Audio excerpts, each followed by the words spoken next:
ওই বন্ধুরা আজকে আমরা সব বন্ধুরা মিলে গেতাছি ঘুরবার, আমরা কোনে ঘুরবার গেতাছি। আর আজকে সারাদিন কি কি করি তোমরা ভিডিওটা শেষ করে দেখলে বুঝতে পারবা। তো বন্ধুরা প্রথমে আইলাম আমরা ডিপোতে বাইকে তেল ভরবার নিগে, কারণ আজকে আমরা বহুত দূর ঘুরবার যাবো। আর বাইকে যেখানে তেল আছে ওখানেতে আধা রাস্তা পাবো না, তাই আমরা ভাবলাম যে আগে বাইকে তেল ভরি তারপরে যাই। আর ওরা দুজন দিয়ে পাশে থেকে কইতাছে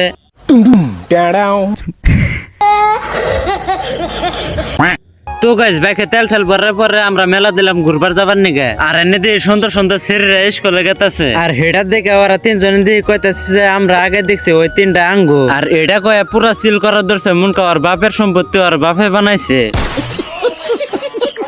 আর তারপরে ওখানে ফালটামি করতে করতে আমরা নীলডুবির ব্রিজ পেয়ে গেলাম গা। আর এই ব্রিজের ভিউটা কিন্তু আমার কাছে পুরা মজার লাগতেছে, তাই কিছু ফটো উঠে আবার রওনা দিলাম আঙ্গো মেন লোকেশনে। তারপর কিছুক্ষণ যাওয়ার পরে আমরা পেয়ে গেলাম গা বকর রেল লাইন। আর এখন কিন্তু ট্রেন আর সময় হয়েছে, তাই বেকে এনে ট্রেনের জন্য অপেক্ষা করতেছে। আর কিছুক্ষণ দেরি করার পরে ট্রেন আয়া পড়লো, তাই আমরা ট্রেন দেখে ভিডিও করা আরম্ভ করলাম। আর দুই তিনটা ফটো আর ভিডিও করে হেরাই আমরা আবার রওনা দিলাম আঙ্গো গন্তব্য স্থানে। আর আমার ভিডিও করা দেখে দেখি অতি কইতেছে যে আমাকে ভাইরাল করে দাও, আমার ভাইরাল হওয়ার অনেক শখ। আর গাইস আমরা কোনে গেতেছি এটা কিন্তু আন্নাকে নাই, আমরা কিন্তু গেতেছি আরাডাঙ্গা পাহাড়ে ঘুরবার নিগে। আর আমরা কিন্তু আরাডাঙ্গা পাহাড় পরাই পাইছি। আর গাইস এনকার ভিউটা কিন্তু বহুত সুন্দর। আমি আজকে প্রথম দেখলাম আসামের ভিতরে এত সুন্দর জায়গা আছে। আর গাইস এই ভিডিওর পার্ট 2 দেখতে চাইলে ভিডিওতে একটা লাইক দিয়ে আইডিটা ফলো করে দিও। ধন্যবাদ।